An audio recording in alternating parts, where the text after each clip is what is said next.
So for my quick introduction, I've worked here at Holy Cross for 3.5 years in the diabetes education department. So most of the moms who I get to work with are coming to me usually for gestational diabetes. So I've been looking at things through that nutritional lens for a long time, and it was fun to kind of hop outside of that and be able to talk to you guys and people working with moms who are postpartum about what they should be eating and how to replenish their nutrient stores after baby. My disclaimer for all of this is that I don't have any of my own kids yet, but the disclaimer is that I've been very baby and mother adjacent my whole life. And my mother ran a daycare, got lots of little nieces and nephews. And so that's kind of where I've learned what I've learned aside from the textbooks, the research, all of that stuff. So the goals for today, I tried to keep it simple. One of the things a few of the things that I hope everybody can walk away with afterward is you might be able to explain to somebody who asks you the importance of adequate nutrition after birth, what kind of nutrients you're replenishing, what they're doing, how to get them, and then also the importance of avoiding a focus on just weight loss after birth and why that can be kind of detrimental. So some other things as kind of subcategories of that would be, you would be able to name at least 3 specific nutrients that a mom's body is going to need after delivery, and then specific food sources where you can find each of those. And then from there, it's not quite diet related, but we all know they kind of tie together. We're going to talk a little bit about exercise and activity, and 3 benefits of physical activity that reach beyond just weight loss. The kind of things that exercise can do for our body that aren't just specific to weight loss. So we're going to hop right in. So let's talk a little bit about what's going on with the body after delivery. There's 2 very big columns here that kind of are the big categories for everything that's going on, and that's everything physiological and then emotional and social. Physically, you've had all these changes in connective tissue. There's a lot of vaginal trauma or surgical trauma depending on how your baby was delivered. Postpartum bleeding, there's a lot of hormonal changes. There's poor sleep and irregular sleep, not just because of hormones, but you have a baby now. There's bowel irregularity, and then you're nutritionally depleted, which is more so true for mothers who breastfeed exclusively. And we'll look at what little differences there are for mothers who don't breastfeed exclusively. There is a lot of focus in here for moms who do. And then on the other side of things, the emotional and social toll that this huge change in your life takes on you. Socially, there's changes in the household. There's, like we said, hormonal transitions, which are not just physical, but they do affect our emotions, our cravings, our appetite, all of that. And then your journey through parenthood. This might be your first kid or your second or third, but every kid's a little different. And then there's a lot of changes in the way that we think about ourselves. And I'm hoping that through this talk, something that everybody can walk away with is helping use food to feel stronger, more empowered, more in tune and trusting with your body after all of this. Okay, with all of that being said, I hope that makes this slide seem kind of crazy, that you've just been through all of that. There's all this trauma to your body, this emotional stress, and suddenly you're supposed to be thinking about weight loss. At least that's kind of the messaging that we get. Even myself, who's a nutrition professional, and I did a lot of research on what's out there already. What's there for moms who are Googling postpartum nutrition, postpartum healing, all this stuff, and it seems like it's all focused on weight loss. So we're hoping to kind of break through that a little bit. And I address the issues with undereating here because I see this in so many moms. I see most of them kind of toward the end of their pregnancy for gestational diabetes typically. And even then, there's this fear about gaining too much weight or overeating and all this kind of stuff. And I am just as cautious with them about the perils of undereating late in pregnancy as I am after baby comes along. You're going to feel tired just for the sake of not having enough energy coming into your body through food. If you're breastfeeding, not enough calories coming in means you're not going to be producing enough milk. There's poor mood regulation because your body's in resistant stress mode. It's in kind of a starvation state. And then all that muscle and tissue trauma that we talked about as part of delivery is not healing. Your body has to put a lot of time and energy toward muscle healing meaning that there needs to be extra calories on board to heal from wounds, which includes surgical trauma and delivery trauma. So to just meet baseline of recovering physically after delivery, we've got to be eating enough calories. Something that you'll notice through a lot of our talk today is that I'm not a huge proponent of counting specific micronutrients, macronutrients, or even calories very carefully, because it's been done in the past, and it's been done in the past for a reason, because it's no longer as relied upon as a reliable way of keeping track of your nutrition and how much energy is coming in and coming out. So I get a lot of questions about, should I be tracking my calories in MyFitnessPal or whatever your app is of choice? And I would say, probably not. That's a lot of work. It doesn't always need to be done that way. There are some easier ways to do it that don't involve so much paying attention to the minutia of calories and all those specifics. We'll talk a lot about foods, food groups, servings, numbers of servings throughout the day, that kind of thing, which is hopefully going to take a little bit of work off of your plate nutrition-wise. So the new actual priorities after delivery in terms of not just nutrition, but kind of health-wise are your healing. That was a big, essentially medically traumatic event to make a person and push it out of your body. You've got tissues that need to recover. You've got nutrient stores that have been taken away. And then not just healing your body, you've still got work to do. You're taking care of a baby. You're keeping the house clean. You and your partner, if your partner is present, you've got this whole new role to fulfill. And being undernourished for that is not going to make that any easier to do. So we're focusing a lot on healing and function when we're talking about nutrition. So lactation specifically, through researching and getting ready for this presentation, I was kind of surprised when I was digging through what stores of research were available to me, how much research there is about breastfeeding and lactation that has so little to do with monitoring the mom's nutrition status. We have thousands of papers and research studies at this point that tell us that your body is going to give whatever it needs to produce nutritionally adequate milk for the baby. And that's true. That is the bottom line. The composition of your breast milk is going to stay constant and adequate for the baby because it's going to take whatever it needs to from your body. And the research shows us that time and time again. The issue is there just isn't a lot of research about, okay, well, if it's taking anything that it needs from my body, how do I replace that? How do I get that back in my body? But we're going to work on how do you take care of yourself so that you're feeling well enough, because baby's going to be fine no matter what. Your body gives what it needs to the breast milk. We're focusing on making sure you feel well. So the one little caveat for this is going to be that we said the composition of your breast milk stays the same. That means the protein's going to be the same. The amount of fat, the amount of carbohydrates, that stays pretty constant. Micronutrients, like the vitamins, the minerals, that stays constant. The only thing that we have found conclusively that mom's diet really does to change breast milk is that the fats that mom eats do influence the fats that are in the breast milk.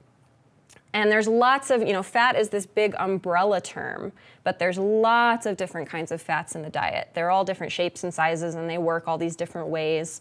So we've learned a lot about what types of fats do for us physiologically. And that includes what they do physiologically for baby. So with dietary fats during lactation, when we're talking about types of fats, the two big categories in our diet are plant fats and animal fats. It's more nuanced than that when we dig into it, but for now, it's a pretty good summary of the two main categories of fats in our diet. So specifically for mom's diet, especially a lactating mom, we want to put emphasis on plant fats. And we call those oils, but the fat in nuts and seeds, the fat in avocado, which is basically a big seed, cooking oils like olive oil and sunflower oil, canola oil, these are all, we can call them plant fats in general. On a more chemical level, you'll see them written on a nutrition facts label as either monounsaturated or polyunsaturated. Sometimes they're called MUFAs or PUFAs. They've got these long names, but they're plant fats. And we've put this, there's been so much emphasis on them nutritionally for a lot of years now because we know how protective they are of the body. They're very anti-inflammatory. You'll see there's this little notation here that they can also help with mood regulation and prevention of depression. And that has to do with the studies that I've looked at have looked at the intake of these plant fats and our ability to produce the happy hormones like serotonin and dopamine. We're helping our body make those things, which is helping us feel well. So plant fats for mom, for sure. And then for baby, we want these omega-3 fatty acids. These are primarily going to be found in, we find them mostly in, fish is not an animal, it's a more animal protein than a plant protein, but we're finding this mostly in fatty fish. And we're going to look at how to pick fish for the diet that are safe, because you've probably heard before about mercury. There's a concern for mercury consumption when pregnant or lactating moms are eating fish. And that's totally, it's well researched now, and it can be totally managed to the point where we can get enough fish, we can get enough omega-3 in the diet without worrying about mercury consumption. So the omega-3s are specifically for baby anyway, they are very tied to brain and neurological development. And again, your body is going to be able to put some of these into breast milk because you're going to have some of them on board just intrinsically. But just to be sure the baby's getting enough, this is maybe one area where the diet really has an impact on breast milk composition, is eating these omega-3 fatty acids. So one of these bullets here, you can see that getting enough of these omega-3s can be done with just 2 servings per week of fatty fish. Most of us know salmon. That's a really common one that I think gets a lot of nutrition credit for being really rich in omega-3s and usually being really yummy. There are some other options here for those of us who don't want to eat salmon week after week after week. So with the mercury, this is pulled from NOAA, the name of the organization for which I can't totally remember the name, North Oceanic something association. They're very trustworthy. Looking up in this lightest oval right here at the top, these are the fish in the diet that can be relied upon to have the lowest amount of mercury. And these are not all fish that we're gonna go down to Smith's and buy. Some of them are things that don't really make it into our local rotation, either because they're not popular, they don't taste great, so they're not produced commercially. But there are still some in here that we know. Anchovies and sardines, these little guys. All the little fish like this have so little mercury just by virtue of being small. Mercury kind of accumulates as fish eat fish. So if you've ever been told by your doctor, your healthcare provider, to avoid swordfish, to avoid mackerel, these really large fish, it's because they tend to have a higher amount of mercury. So these guys, these fish up here in the smaller, the lighter blue oval, these are the ones we want to go for. But I'm just going to ask here who's present, who has eaten sardines recently? Nobody.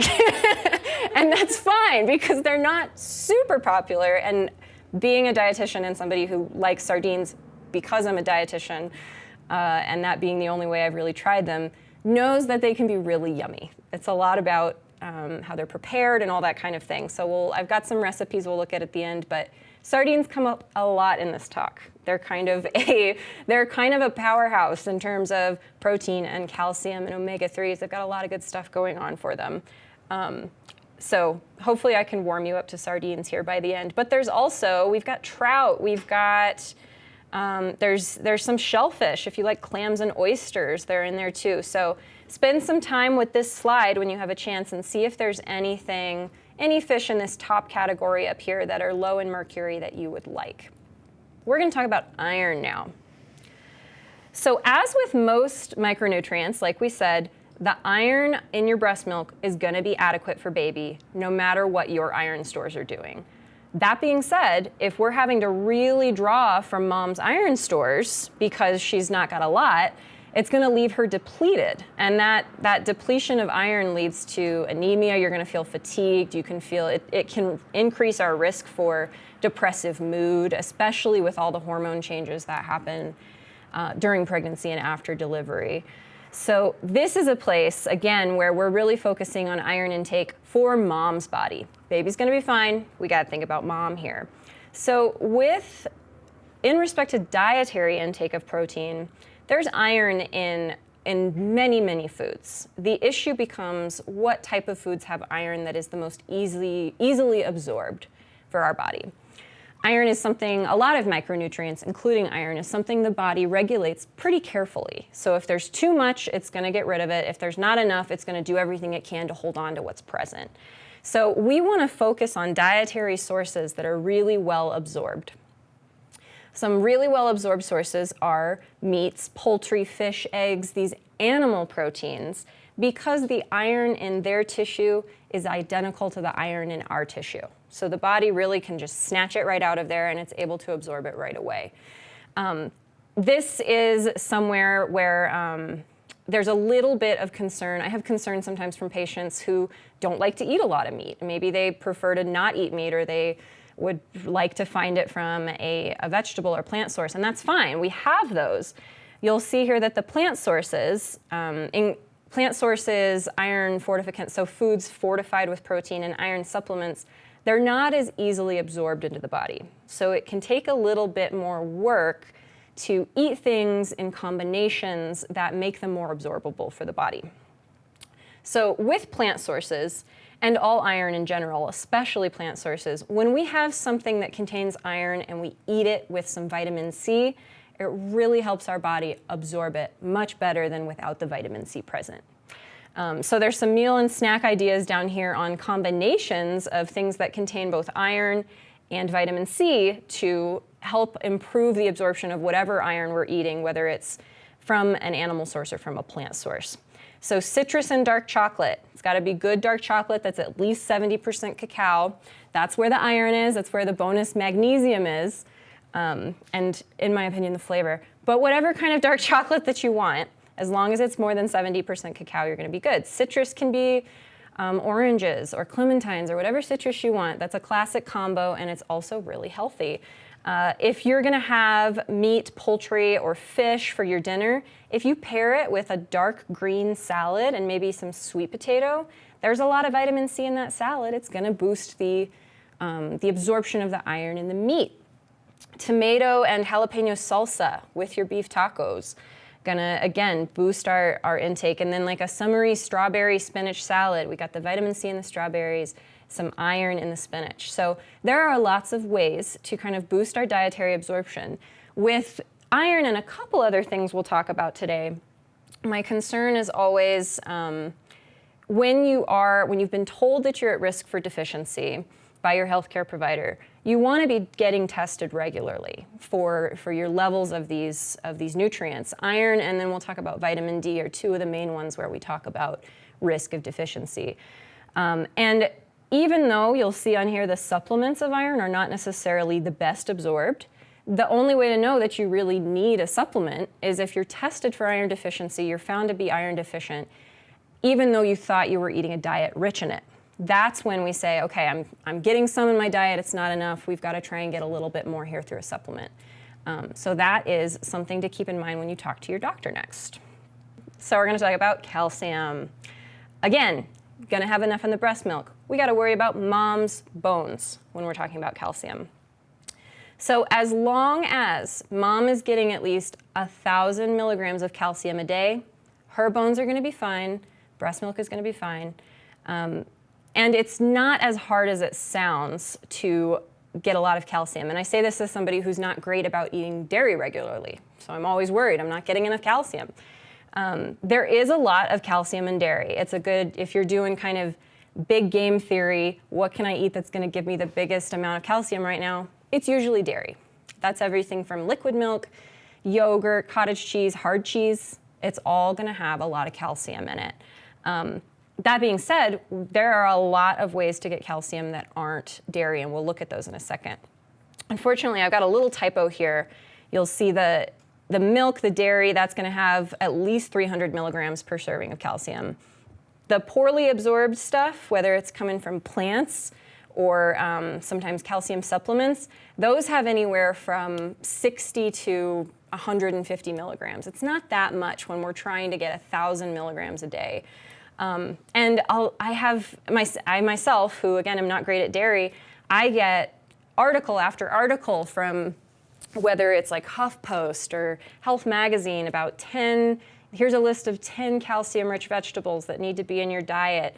And when you look at them, they're talking about a cup and a half of broccoli, which first of all, I've never eaten that much broccoli in one sitting in my life. So they're talking about a huge serving size, and even then, it's not that much calcium. It's something like 112 or something like that, which is a lot from a vegetable, but again, you're eating a lot of it.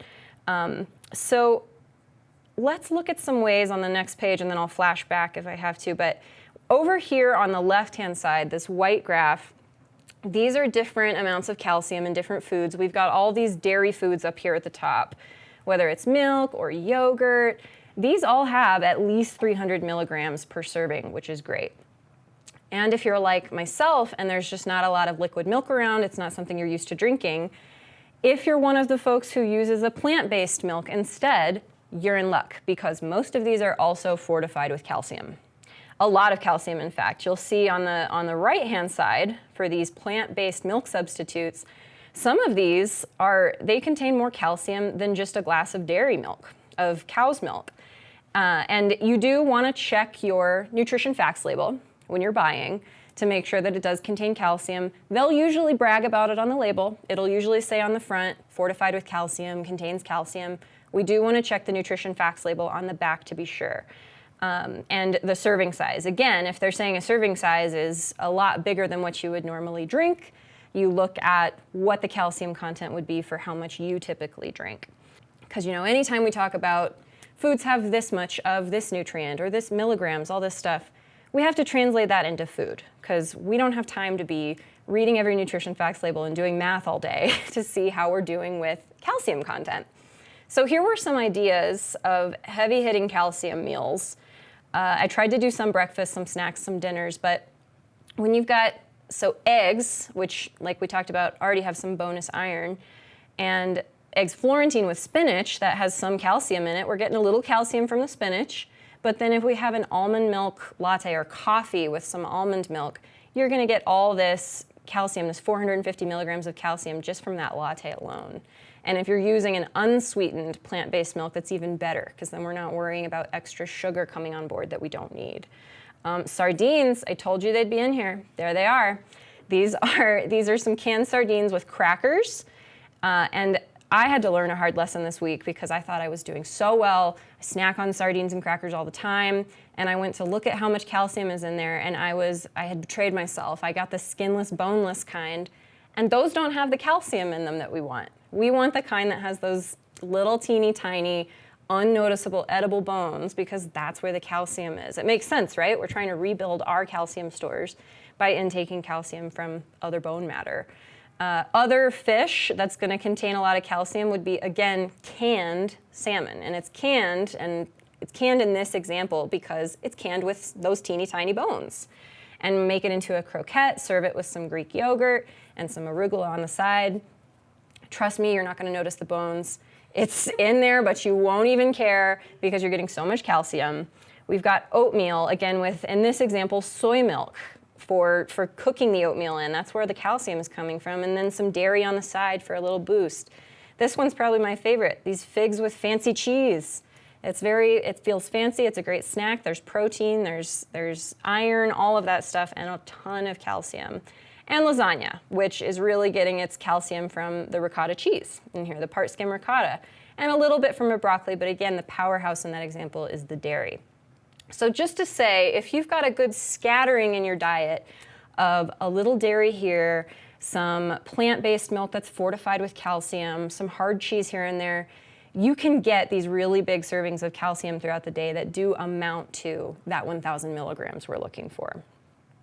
And then flashing back a couple slides ago, if you need to supplement, if you need to supplement and you're taking calcium supplements, we're looking for doses that are 500 milligrams or less at a time because of absorbability. Like we said with iron, the body's pretty strict about where it wants calcium to be, where it wants calcium levels to be. So if there's a dose that's too big, it's going to get rid of the extra and only keep what it needs. So for the sake of absorption, we keep the dose to 500 milligrams or less.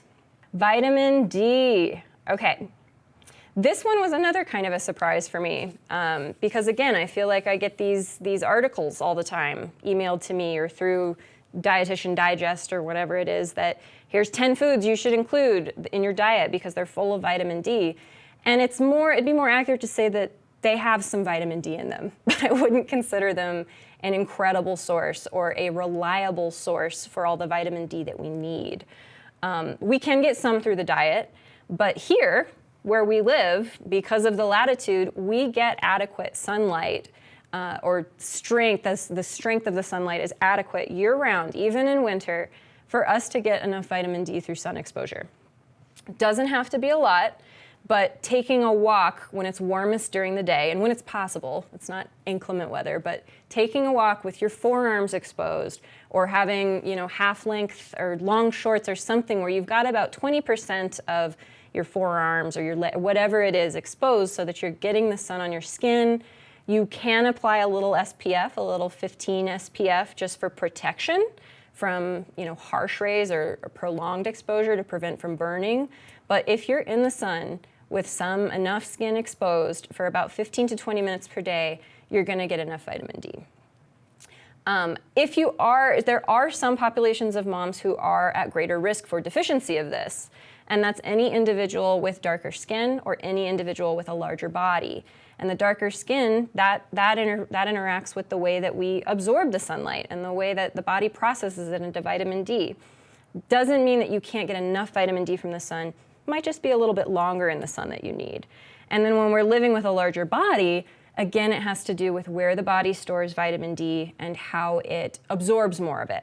If the body already thinks there's enough of it, it's going to have a hard time taking in more, and that can happen with a larger body. So again, as with iron, this is one of those nutrients that's really good to have your doctor, your healthcare team test regularly to make sure that you've got enough, that you don't have a deficiency.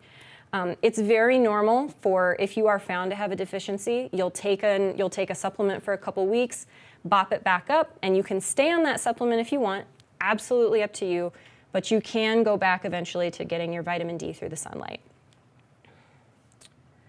And I put my little disclaimer down here because, again, I haven't had one for myself yet, but I learned through this that you can't have the baby in direct sunlight. So you can go walking like these moms in our little graphic with her pram, with her stroller, so that you're getting some movement, you're getting some sunlight, and baby's not exposed. Okay, folate. Folate. This one gets talked about a ton during pregnancy because it has so much to do with how baby grows when it's in our body. It has a lot to do with DNA being made and our spinal or neural tubes forming. And in truth, that is when it's most crucial, is during pregnancy. So folate is really, after pregnancy, folate is really only of concern to a certain subset of moms. And that's going to be mothers who are lactating and who are planning to have another pregnancy. They need to replenish their folate stores. And then lactating mothers who are not necessarily taking precautions to prevent a subsequent pregnancy. So if you are at risk for becoming pregnant again, if you are planning to become pregnant again, after pregnancy, after postpartum is when we're trying to replenish those folate stores. So this can be gotten from diet because so much of our diet now, especially grain products in North America, they're fortified with folic acid, which is the synthetic form of folate, and it's really, really absorbable. We do get some folate from natural sources, leafy greens, beans and lentils, all that stuff. We do get some. As with any natural source of something, we don't always know how much. We don't always know what amount of folate is in the food. We can't be sure how much our body is absorbing. So this is one of those situations where, yes, we want to have foods in our diet that contain folate, but to be absolutely sure we're getting enough, some supplements here and foods that are fortified with folate are really important if you're planning another pregnancy. Everything grain-wise that we eat nowadays is usually going to be fortified with folic acid, whether it's pasta or bread, anything made of wheat for sure. Even cornmeal and certain cereals, like cold cereals especially, a lot of folic acid. And I have lots of moms who I've seen through the end of their pregnancy, maybe they're seeing me for gestational diabetes, and then if I'm lucky, I get a follow-up with them postpartum. I have so many moms who are avoiding all these different starchy foods or all these different grain-based foods for the sake of weight loss in most cases. Sometimes it's for blood sugar regulation. And my precaution here would be not just that it can be detrimental to avoid carbs in general, but specifically for this nutrient, for folate, we are liable to be deficient in it in our diet if we're avoiding those grain-based products.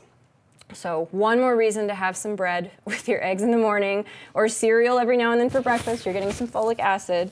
I can turn pretty much anything into a health food if you need me to. And in this case, it's grain-based foods. And again, if you have been told by your doctor that you're anemic, especially if you have what they call megaloblastic anemia, folate is especially important for you. Starches and carbs. I already kind of set myself up for this one. That's one of my favorites. So starches and carbs.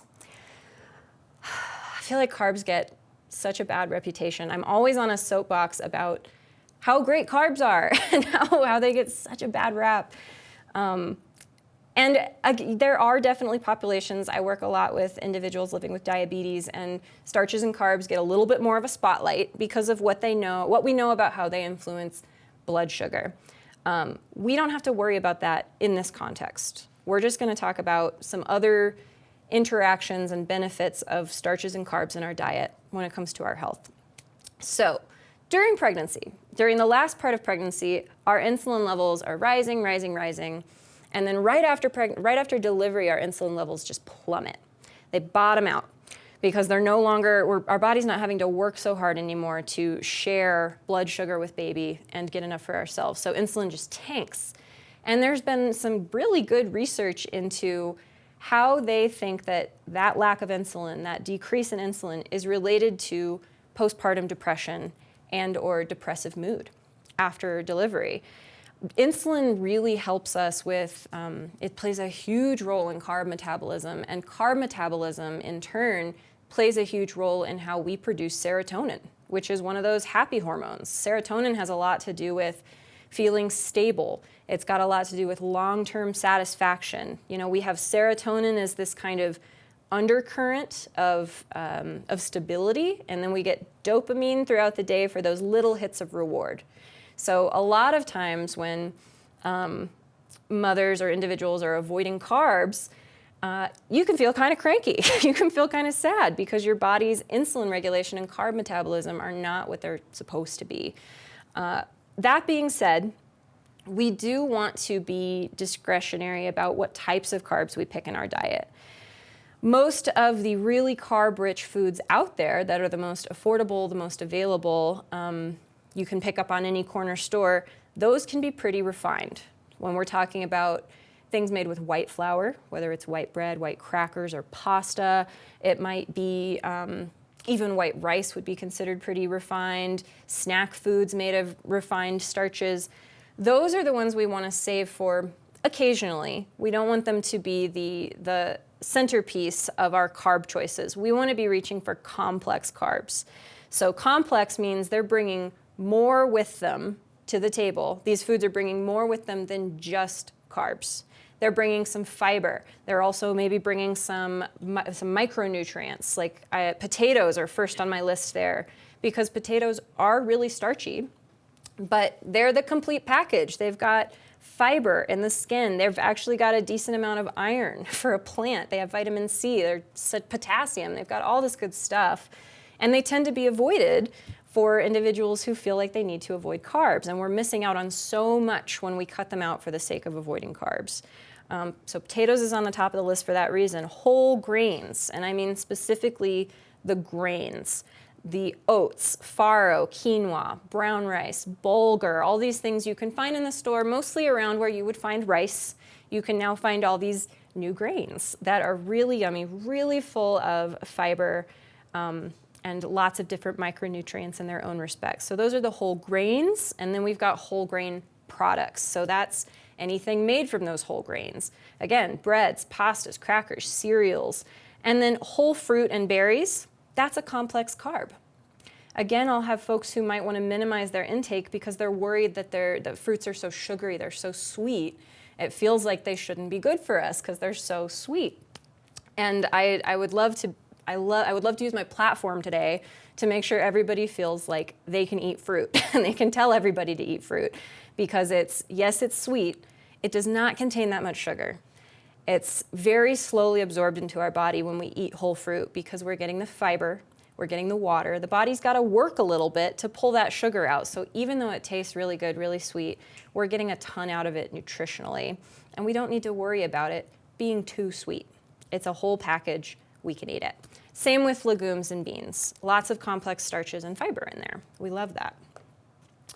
And then here's this is the continuum we were just talking about in terms of what's going to be more beneficial because it's complex and what's going to be more refined. And therefore, when it's refined, it's really just bringing starch. It's just giving us starch. It's just giving us carbs, which we do need, but it's better when we can pick foods that they overlap a little bit and they bring more than just one thing. So I actually had to modify this picture because they had potatoes all the way down on this end. They were equating potatoes with crackers and white bread, which is just not nutritionally accurate. Potatoes are somewhere here in between fruit and these whole grains. They are such a quality food. So if you're at home right now or you know somebody who's postpartum or going to be postpartum who feels like they need to avoid potatoes, please don't let them do that to themselves. Please have some potatoes for your health. Okay, protein. Glue yourself back together. There's lots of kind of quips out there about how much more protein we need postpartum and when we're lactating. And it's true, we do need more. But again, it's not one of those things where you need to be keeping track of every gram of protein in your diet to be sure you need to get more. Because it's a very, very easy macronutrient to get. It's in all the animal products we eat, from dairy to meat to poultry and eggs. And then there's tons of plant sources that are also a complete protein. There's, we've got legumes and beans, which I didn't include on here, but it's in the next page. Legumes, beans, there's tofu, nuts and seeds. Whole grains even have a little bit of their own protein. So we get protein from all over the place. And I rarely do I include any math on here, but I often do with protein because we often just think we need much, much more than we really do. So for a mom who's weighing in at 160 postpartum, she needs about 0.5 gram of protein per pound of body weight. And that'd be 80 grams of protein. And when you're not postpartum, for just the rest of us just walking around out here in the world, it's much less than that. We need something like 0.3 grams, which ends up being somewhere between like 55 and 65 grams per day, which is very, very easy to get. And the way that we do that is with all these different foods. I highlighted how much protein is in each of these because some of these we can see are pretty heavy hitters. Like when we compare plain yogurt, just traditionally made or strained yogurt, with Greek yogurt, we're getting a ton more protein with the Greek yogurt, just by virtue of it being strained and essentially concentrated.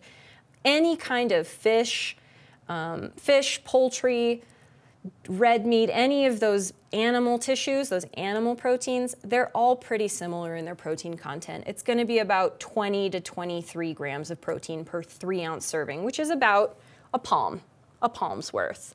That's going to have about 20 to 23 grams of protein. So that's a huge serving of protein right then and there, and that's something that a lot of us are going to eat a couple times a day. Whether it's from, we're going to have eggs in the morning. We see 6 grams of protein in 1 egg. So if we're having 2 eggs in the morning, that's 12 grams right there. A snack with some Greek yogurt, that's another 23 grams. We're almost up to, math on the spot is not my strong suit, but almost 35 grams of protein for the day with just those eggs and that yogurt. And then part of the reason I included this continuum here is because we've got these different kinds of meat throughout the continuum, and it's because this continuum is about the fat content. We talked a little bit earlier about the importance of emphasizing plant fat in the diet, getting fat from plants rather than those animal sources.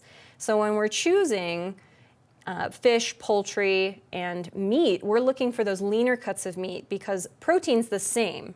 regardless of what the cut of meat is. But when we go leaner, we get less of that sticky, saturated animal fat that can be tough on our heart. And then for plant sources, legumes, they're going to have, it's anywhere from 4 to 19. It's all over the place, depending on what kind of legume you choose. And nuts and seeds, we get a little bit, but again, I would prefer we not lean on them as our only source of protein here, because they just don't have a ton per volume. You'd have to eat really big volumes of these nuts and seeds to get the protein. Fiber and fluid. So we talked about plant fats. We've talked about complex carbs that have their own fiber. And here's one more reason I give to include fruits and veggies and plants in the diet. And it's their color. Because of their color, these different colors in our food are telling us different things about what those plants contain. You can see this little wheel over here has all these different colors, and it tells us about the different flavonoids and antioxidants and anthocyanins, all these different protective anti-inflammatory compounds that exist in the plants that we eat.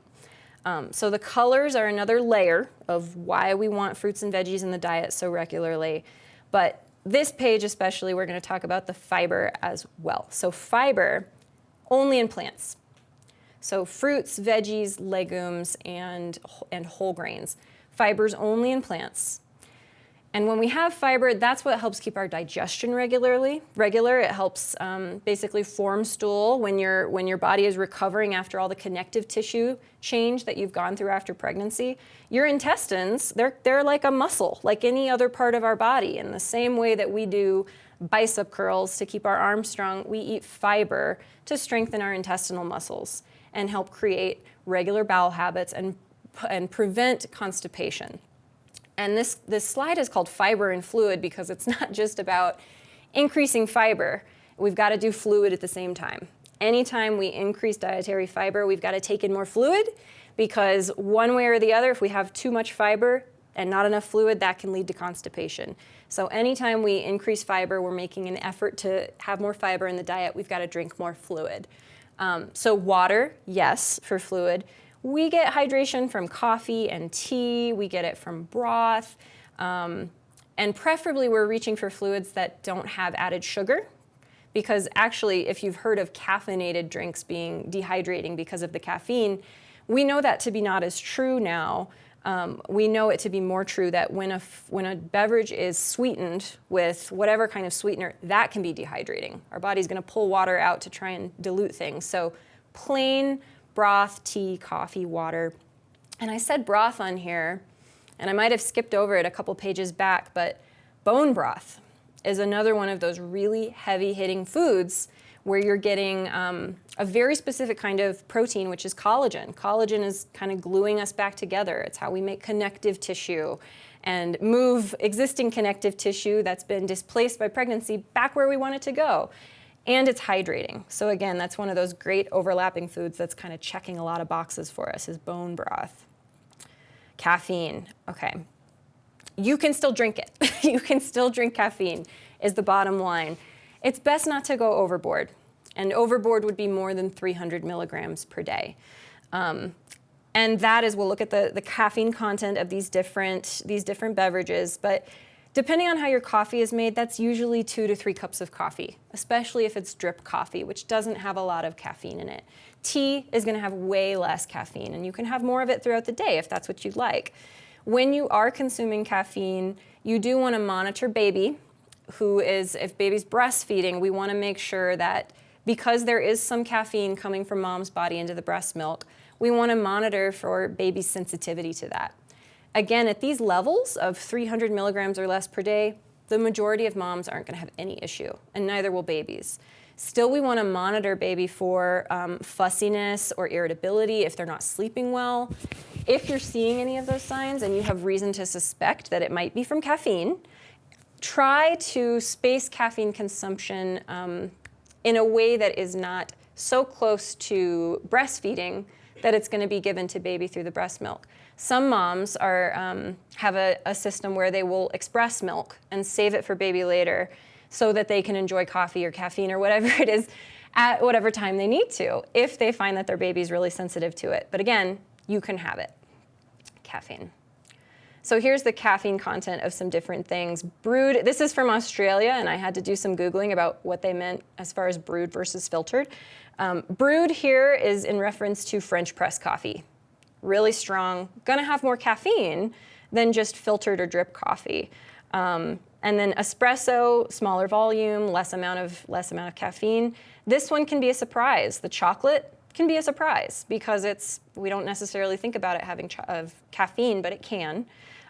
So again, monitor yourself, monitor baby. If you find baby's fussy or maybe you're not sleeping well, if you have chocolate late at night, there could be some more caffeine in there than you're thinking. And then these various kinds of tea, much lower in caffeine.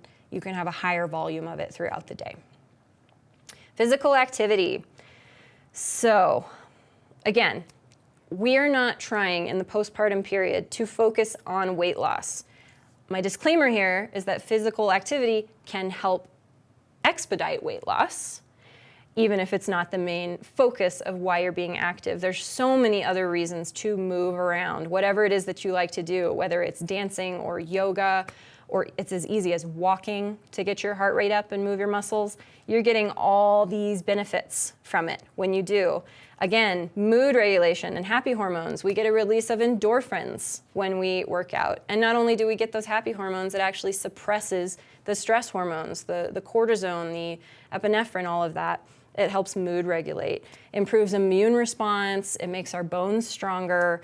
It's been linked to improve memory, healthy joints, and reduce risk of chronic disease. There's basically, unless you're doing something that you don't enjoy doing, or you're doing it at such an intensity that it's no longer sustainable for your body to do, there are almost no downsides to physical activity.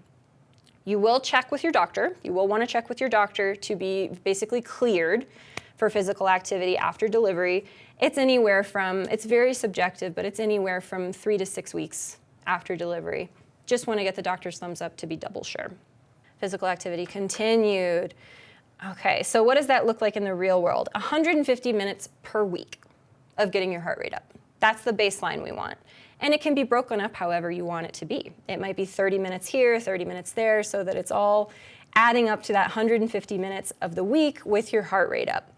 It's nice when you can do a mix of both cardio and strength. Cardio is anything that's just moving, getting your heart rate up, and strength is anything that's working your muscles. So they do both raise heart rate, but they do slightly different things for the body. So when we can do a mix of that, it's really good. And like we said, anything that you like to do that gets your heart rate up, go for it. It can be a time to maybe get out of the house, which is maybe just you, baby, and your partner, and see other adults. You can go walking together. You can make it quiet time for just yourself with your headphones on and whatever you want. But the other piece of this, when we talk about overlapping stuff, is if you're trying to get outside, that's a great time to not just get your heart rate up, but you're getting some vitamin D from the sun too. So if you're out walking, roll your sleeves up. Putting it all together. So how do we do this in real life? You might have seen a plate model like this before, and I know it's been around long enough that it's starting to feel kind of trite, but it's so effective because we eat in meals, we plan shopping in meals, and so it's easy to talk about how do we want my plate to look when I sit down and eat. After all this talking about nutrition, what's going to end up on my plate? The biggest thing you see here are the ratios of everything. The ratio being, for every serving of either starch or protein in the meal, we've got about double that in plants. You'll see some models of this plate method where that side of the plate, that big half of the plate, is labeled for just veggies. I prefer to liberalize it and say plants. It might be veggies and beans. It might be beans with dinner and then a fruit salad for dessert, but plants are really the big deal on that half of the plate. And it's because of all the fiber we talked about and the colors. We're getting that fiber for bowel regularity and fullness, and then we're getting all those colors for their protective qualities. So that's the part of the plate where we want to be filling up. And they can be, for fruits and veggies, they can be fresh, frozen, raw, organic, non-organic, whatever you want.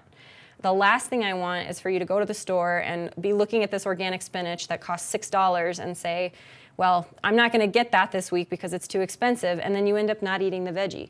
If it's conventionally grown that fits our budget, that's what I want us to buy. What matters is that we're getting the veggies on the plate.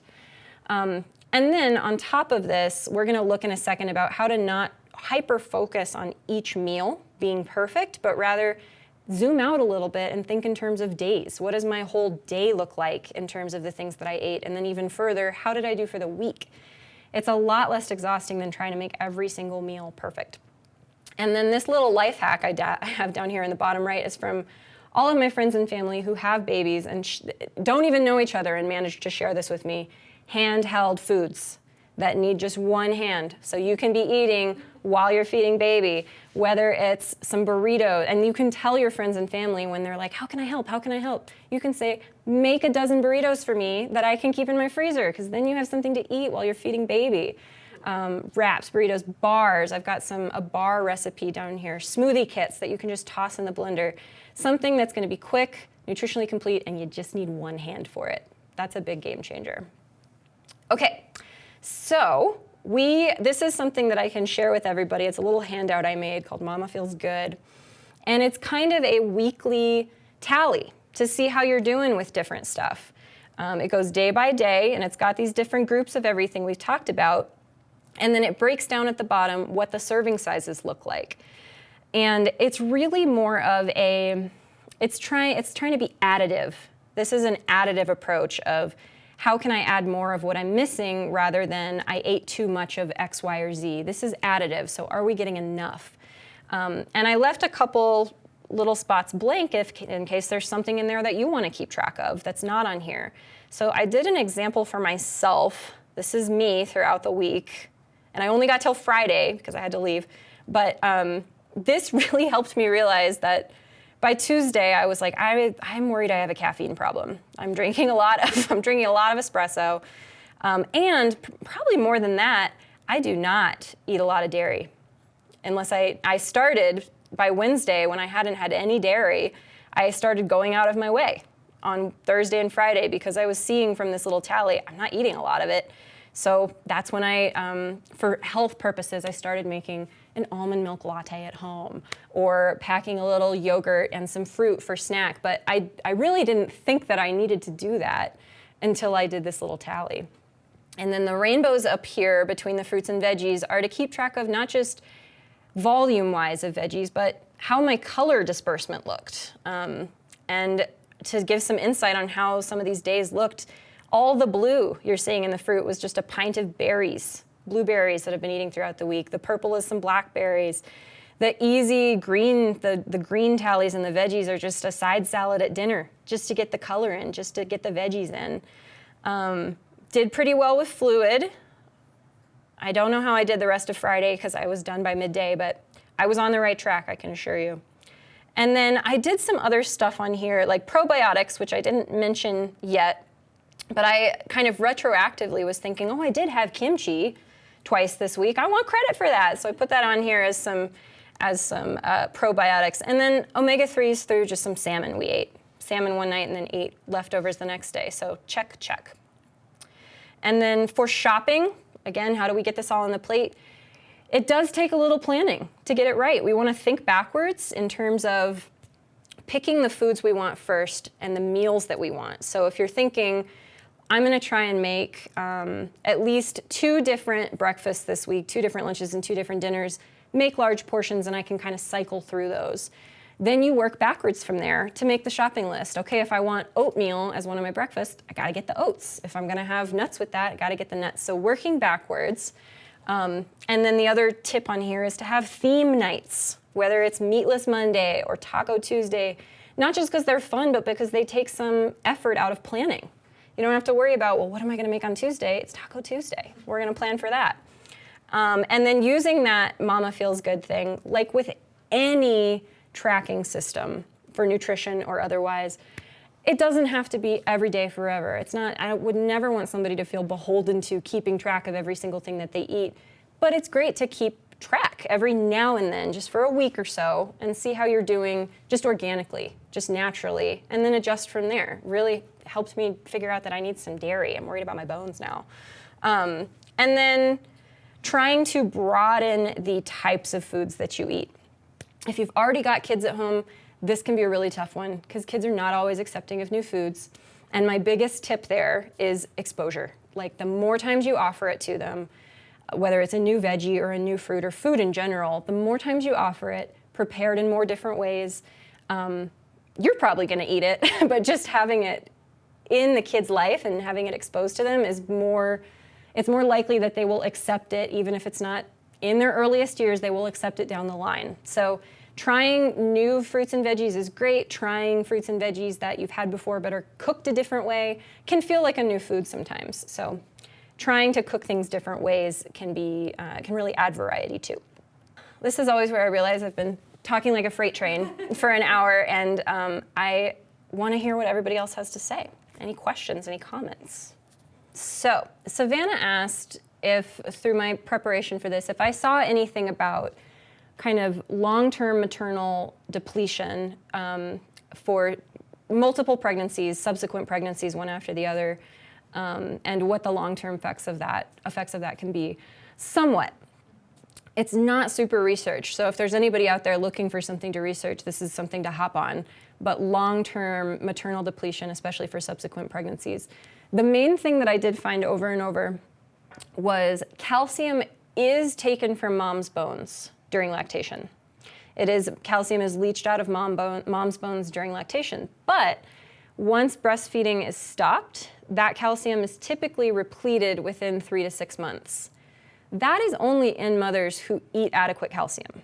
So that's only in moms who eat that 1,000 milligrams a day. So that's really the only research that was out there. Was the researchers would say, we looked at this group of women, they lost calcium during lactating and then eating a diet with 1,000 milligrams of calcium a day. They regained that calcium afterward. There was no research into moms who didn't eat that amount of calcium. And the suspicion there is that that bone is just lost, that calcium is just lost. Same thing for folate, which is not necessarily depleted from mom's body, but the risk of depletion in between subsequent pregnancies is actually more of a risk for the baby. Because your body has given so much folate to make this one baby, and it needs a certain amount on board before it makes another baby, that if subsequent pregnancies happen without a focus on repletion of folate in between, there's higher risk of neural tube defects and that kind of thing. So that's more of an effect on the baby. But anecdotally, outside of just research, you yourself being a mom and having probably spoken to other moms, there is this sensation of, I'm tired. My body is depleted. My body is worn out. And my suspicion in a lot of those cases is just undereating. Just general undereating of not necessarily just too few calories, but lack of calories also means lack of the other nutrients that come with those calories, the protein, the vitamin D, all of that kind of stuff. So individuals who don't eat enough calories or go out of their way to reduce calorie intake are at risk for not getting the macronutrients that they need in the diet as a whole. Does that help? Yeah. Okay. It just makes me think, like, the research just had, like... They're like, baby's fine. Yeah, baby's fine. Baby's fine, don't worry about mom. That's what it looks like right now anyway. Okay, on the very last slide, there is some contact information for me. I do work here at the hospital. I'm here Monday through Friday, and you'll find my, my contact info for Holy Cross on that very last slide. And then if there's anybody who wants to see me in person for nutrition counseling, there's the kind of walkthrough of how to make it happen. We got to get a referral from your doctor, and then we can kind of take it from there and do the scheduling and all of that.